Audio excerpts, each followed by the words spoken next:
بڑا ہی ایمان افروز واقعہ بھی سننا ہے اور کمال کا واقعہ ہے. اگر کوئی میرا ایسا بھائی ہے جو کاروبار میں کولیپس ہو گئے ہیں، کاروبار تباہ ہو گیا ہے، معاشی طور پہ پریشان ہیں، قرضوں میں ڈوب گئے ہیں اور قرض لینے والے پریشان کر رہے ہیں، یہ واقعہ ضرور سنیے گا. بغداد میں ایک بڑا مالدار شخص رہتا تھا، اس کا بہت بڑا بزنس تھا، خشکی اور سمندر کے راستے جو ہے وہ تجارت کرتا تھا، اس کے باقاعدہ سامان سمندر کے ذریعے آتا تھا، خشکی کے راستے سے بھی آتا تھا. لیکن اچانک اس کے کاروبار میں ایک ایسا بھونچال آیا، ایک ایسا جس کو آپ کہیں پیچ و خم آیا کہ سب آہستہ آہستہ تباہ ہو گیا. اب بری طریقے سے مجبور ہو گیا، بوجھ تلے، قرض کے بوجھ تلے دب گیا. اب صرف 500 روپے ایک بندے کا قرض تھا، لیکن اس کے پاس 500 روپے بھی دینے کے لیے نہیں تھے. تو اب قرض لینے والے نے بڑا اس کو پریشرائز کیا کہ میرے پیسے دو. اس نے میرے پاس پیسے نہیں. اس زمانے میں خیر 500 کی رقم بھی ایک زیادہ رقم کہلاتی تھی. تو اس نے جا کر قاضی کے پاس عدالت میں کیس کر دیا. قاضی نے اسے بلایا اور کہا کہ تم نے اس کے پیسے دینے؟ اس نے کہا ہاں مجھے پیسے دینے. تو دے دیجیے. تو پھر دیتے کیوں نہیں ہو؟ میرے پاس پیسے ہیں نہیں، مال کچھ بھی نہیں ہے، میرا کاروبار ختم ہو گیا، میں دینا چاہتا ہوں مگر میرے پاس دینے کو کچھ نہیں ہے. قاضی نے کہا کہ کوئی معتبر ضامن دو، کوئی گارنٹی دینے والا دو ورنہ تو میں قید میں ڈال دوں گا. تو اس شخص نے کہا کہ اب ایسا کرتے ہیں کہ ایک رات کے لیے مجھے چھوڑ دو تاکہ میں اپنے بیوی بچوں کے ساتھ وہ رات گزار لوں، میں پھر کل آ کر گرفتاری پیش کر دوں گا. تو اس نے کہا کہ ایک رات کے لیے بھی تم جو جاؤ گے تو اس کے لیے کوئی گارنٹی ہے؟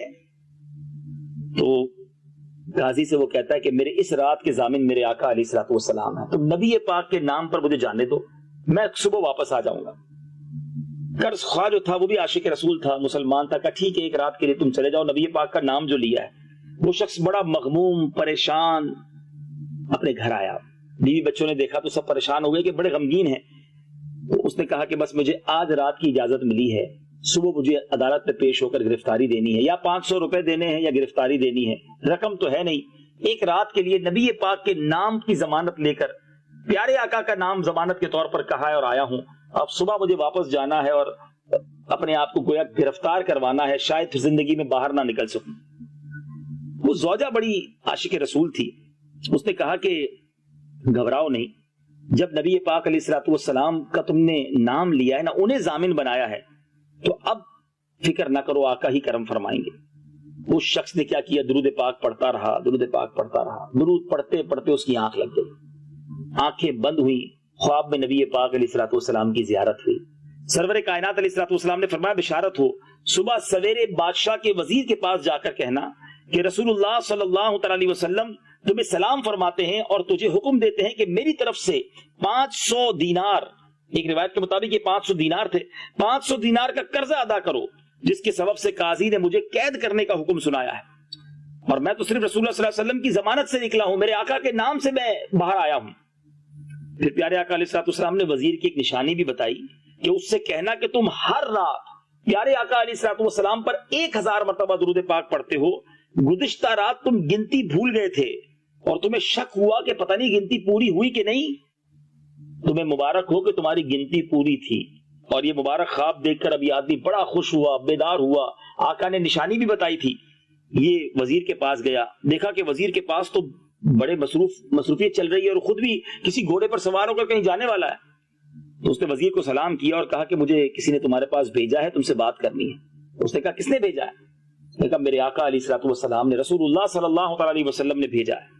اب وہ وزیر ٹھہر گیا. اب فرمائیے کیا فرمانا. آقا علیہ الصلوۃ والسلام نے کہا ہے میرا قرض آپ ادا کیجئے. آپ کو سلام بھی فرمایا ہے اور ایک نشانی بھی بتائی ہے کہ آپ روزانہ رات کو 1000 مرتبہ پیارے آقا علیہ الصلوۃ والسلام کی بارگاہ میں درود بھیجتے ہیں، اور آپ کل رات 1000 بار درود پاک پڑھ کے کنفیوز تھے کہ گنتی پوری ہوئی کہ نہیں ہوئی. آقا نے فرمایا تمہاری گنتی پوری تھی. اللہ اکبر. وزیر نے جب یہ بات سنی تو وہ تو جھوم اٹھا، ساری باتیں سچ تھی. یعنی اس کو یہ فیلنگز تھی کہ نبی پاک کے دربار میں میرے درود قبول ہو گئے ہیں. اس نے کہا مرحبا اے پیارے آقا کے قاصد، مرحبا. اس نے کیا کیا؟ دونوں آنکھوں کے درمیان اس کے بوسہ دیا اور پہلے تو 500 دینار فوراً دے دیے کہ حضور یہ اپنا قرضہ ادا کیجیے.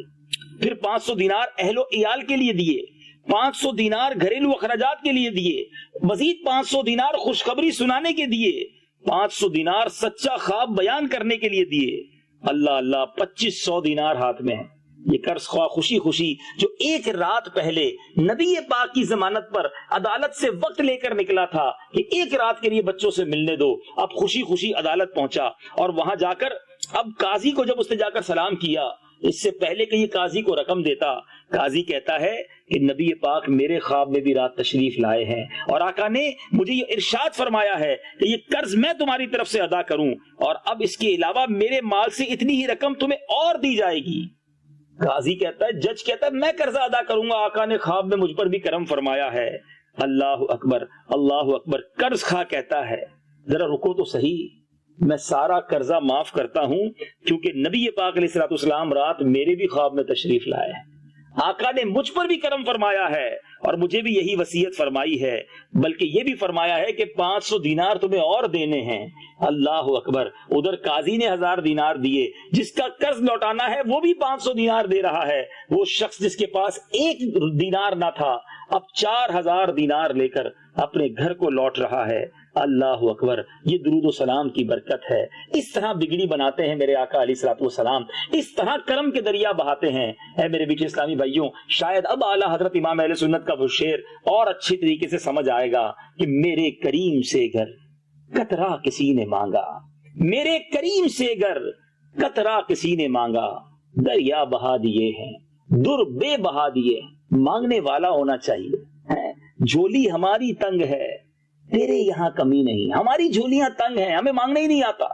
اتنا دیا سرکار نے مجھ کو، اتنی میری اوقات نہیں، یہ تو کرم ہے ان کا، ورنہ مجھ میں تو ایسی بات نہیں۔ اگر آپ پریشان ہیں، قرضے میں ڈوبے ہوئے ہیں، یہ کرم آج بھی ہو سکتا ہے۔ ایسا نہیں کہ یہ کرم ہو چکے اور اب دروازہ بند ہو گیا، نہیں، ان کا فیضان، ان کا کرم آج بھی جاری ہے، لیکن بس وہ دل چاہیے، وہ کیفیت چاہیے، وہ کنیکٹیوٹی چاہیے، وہ درود پاک پڑھنا چاہیے۔ آج بھی اپنے آقا کو تڑپ کر پکاریے، وہ ضرور کرم فرمائیں گے۔ فریاد امتی جو کرے حال زار میں، ممکن نہیں کہ خیر بشر کو خبر نہ ہو، واللہ وہ سن لیں گے، فریاد کو پہنچیں گے، اتنا بھی تو ہو کوئی جو آہ کرے دل سے۔ بہرحال مدنی چینل کے ناظرین، درود پاک پڑھتے رہیے، انشاءاللہ مشکلیں ضرور ٹلیں گی، کیونکہ ہر درد کی دوا ہے۔ صلی علی محمد صلی اللہ علیہ وسلم۔ مدنی چینل دیکھتے رہیے، اگلے سلسلے میں کچھ اور احادیث، کچھ اور واقعات لے کر حاضر ہوں گے، آپ کے دل کے تاروں کو پھر چھیڑیں گے تاکہ مزید عشق رسول کی شمع روشن ہو اور درود پاک پڑھنے کا شوق پیدا ہو۔ صلو علی الحبیب صلی اللہ تعالی علی محمد صلی اللہ علیہ وسلم۔